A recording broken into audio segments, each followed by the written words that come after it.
Hello guys, this is part second of grid items. So basically grid आपने देखा क्या है, जैसे कि आपका फ्लेक्स है वैसे ही आपका ग्रिड है, ठीक है। दोनों में छोटा सा डिफरेंस होता है। आप एक तरीके से कह सकते हो 2D एंड 3D का, ठीक है। ग्रिड बनाना आपने सीख लिया। आगे अगर आप देखोगे तो एक चीज़ आता है ग्रिड आइटम्स, ठीक है। ग्रिड के जो आइटम्स है उन्हें कैसे अलाइन करें, कैसे उन्हें एडजस्ट करें। देखो यहाँ पे क्या होता है, फर्स्ट ऑफ ऑल आप समझो चाइल्ड एलिमेंट होता है, ग्रिड कॉलम प्रॉपर्टीज होती हैं, बहुत सारी चीज़ें आप पढ़ने वाले हो, ठीक है। तो एक एक करके सबको देखेंगे। फर्स्ट ऑफ ऑल आइटम 1 को आपने सेलेक्ट किया एंड ग्रिड कॉलम कितना कर दिया 1/5। अब इसका मतलब क्या है ये चीज़ समझो।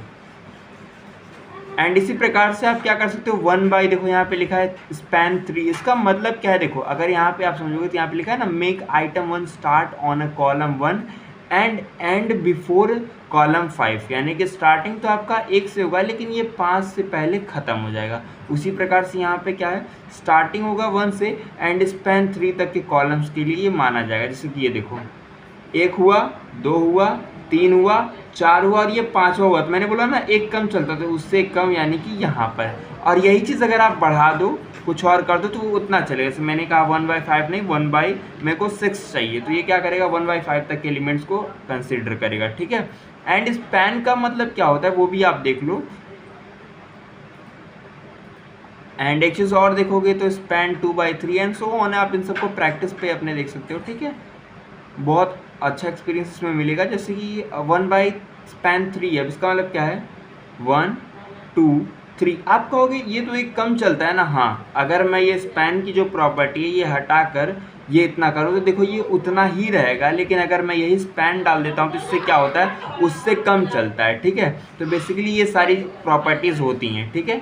आगे देखते हैं। अगर आप एक चीज़ और नोटिस करोगे तो ग्रिड रोज नाम का एक कॉन्सेप्ट मिलता है, आपने देखा होगा इसको भी तमाम साइटों पर और तमाम जगहों पे, ठीक है। तो ग्रिड रोज में क्या होता है, आप रोज के साथ कोई मैनिपुलेशंस करते हो। जैसे कि अगर मैं कहूँ ग्रिड रो कितने बाई कितने का 1/4 का, यानी कि 1 से स्टार्ट होगा एंड चौथे एलिमेंट्स तक चलेगा। तो वो जो प्रॉपर्टीज थी वो कॉलम्स के लिए थी और ये प्रॉपर्टी आपकी रोज के लिए है। तो बेसिकली इन सारी चीज़ों को आप देख सकते हो। एंड ग्रिड एरिया नाम का भी एक कॉन्सेप्ट होता है जो क्या कहता है कि आप पूरे उसमें से कोई एक पर्टिकुलर एरिया को डिसाइड करके वो आपका एरिया हो जाएगा। जैसे कि यहाँ पे देखो ग्रिड एरिया मैंने क्या कहा, जो आइटम 8 है उसके लिए 1 से 2 एंड 5 से 6। मतलब क्या है, ये देखो ये पूरा यहाँ से लेकर यहाँ तक गया एंड यहाँ से लेकर यहाँ तक आया। इसका मतलब यहाँ पे समझो लिखा है ना the make 8 element start on a row line, कहाँ से, पहले से रो लाइन नंबर दूसरे तक, ठीक है। एंड कहाँ से होगा, रो लाइन नंबर 5 से रो लाइन नंबर 6 तक। इसका मतलब समझो जैसे कि 1 2 3 4 और ये 5 है, ये समझ गए। अब 1 2 3 4 5 6, तो वही समझ लो 1 और ये कितना था, 1 सेकेंड, हाँ 1 और 2 एंड 5 और 6, इन दोनों को मिलाकर ये बना हुआ है। अगर आप इसको कम ज़्यादा करके अपने हिसाब से भी मैनिपुलेट कर सकते हो ये कौन सा कितना होगा, ठीक है। आगे बढ़ते हैं।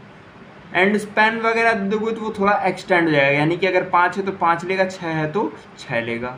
ये सारी चीज़ें। इवन आप ये नेमिंग ग्रिड्स भी बना सकते हो। वो तो नॉर्मल ग्रिड्स था 1 2 3 4 करके, आप चाहो तो उसका नेमिंग ग्रिड भी बना सकते हो जिससे क्या हो, नाम होकर आएगा। देखो अब यहाँ पे ये इतना एरिया ले रहा है अपना, चलो ठीक है। अब मान लो मैं अगर यहाँ पे कहूँ कि यहाँ पे मैं वैल्यू देता हूँ 5 और 6 नहीं 7 की देता हूँ, तो ये क्या करेगा, पूरा का पूरा उधर का एरिया ले लेगा। ये देखो ये पूरा यहाँ से लेकर यहाँ तक का एरिया लिया। अगर मान लो मैं आगे के ये जो एलिमेंट्स हैं इनको मैं रिमूव कर दूँ तो आपको कैसा मिलेगा, इसको हटा देता हूँ। देखो अब ये प्रॉपर जितना एरिया होना चाहिए उतना एरिया ले लिया कि नहीं। तो इस प्रकार से भी आप एडजस्ट वगैरह करके ये काम करा सकते हो, ठीक है। स्पैन ऐड करने से क्या होगा ये चीज़ समझ लो।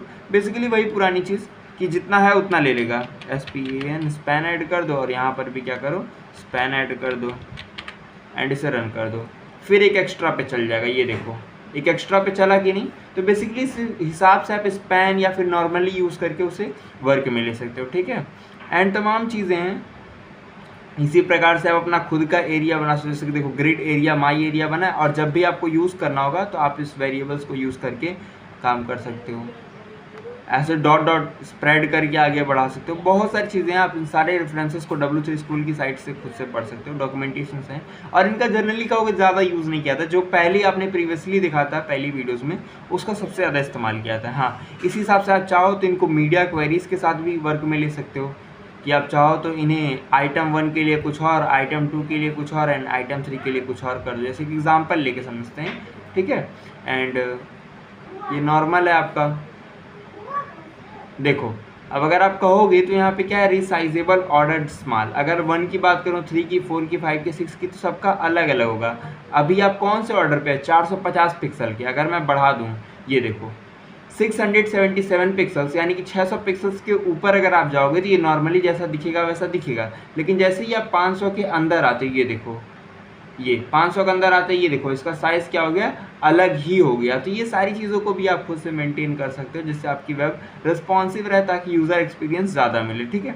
तो बेसिकली यही सारी चीज़ें होती हैं। अगर आप ग्रेड या फिर फ्लेक्स के बारे में और जानना चाहते हो तो और तमाम अच्छे साइट्स हैं, जैसे कि MDN वगैरह की साइट, उस पर भी अच्छी चीज़ें दी हुई हैं। तो मैं मान लो दिखा देता हूँ। वो भी आप आओगे यहाँ पे सर्च करोगे MDN CSS GRID ग्रेड, तो यहाँ पे आपको बता देगा उसके बारे में क्या क्या चीज़ें होती हैं, क्यों इस्तेमाल करते हैं, तमाम चीज़ें, ठीक है। देखो यही साइट है मोज़रेला डॉक्यूमेंटेशंस। अगर आप VS कोड वगैरह भी देखोगे तो उसमें कोई भी चीज़ जब होवर करते हो तो होता क्या है, वहाँ पे आपको शो करता है ओपन इन MDN, तो वो यही साइट है।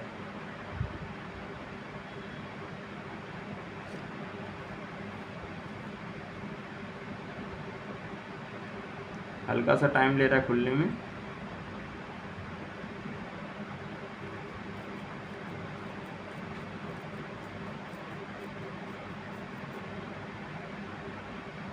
देखो तमाम चीज़ें इसमें दिया हुआ है, आप इसको ट्राई कर सकते हो खुद से।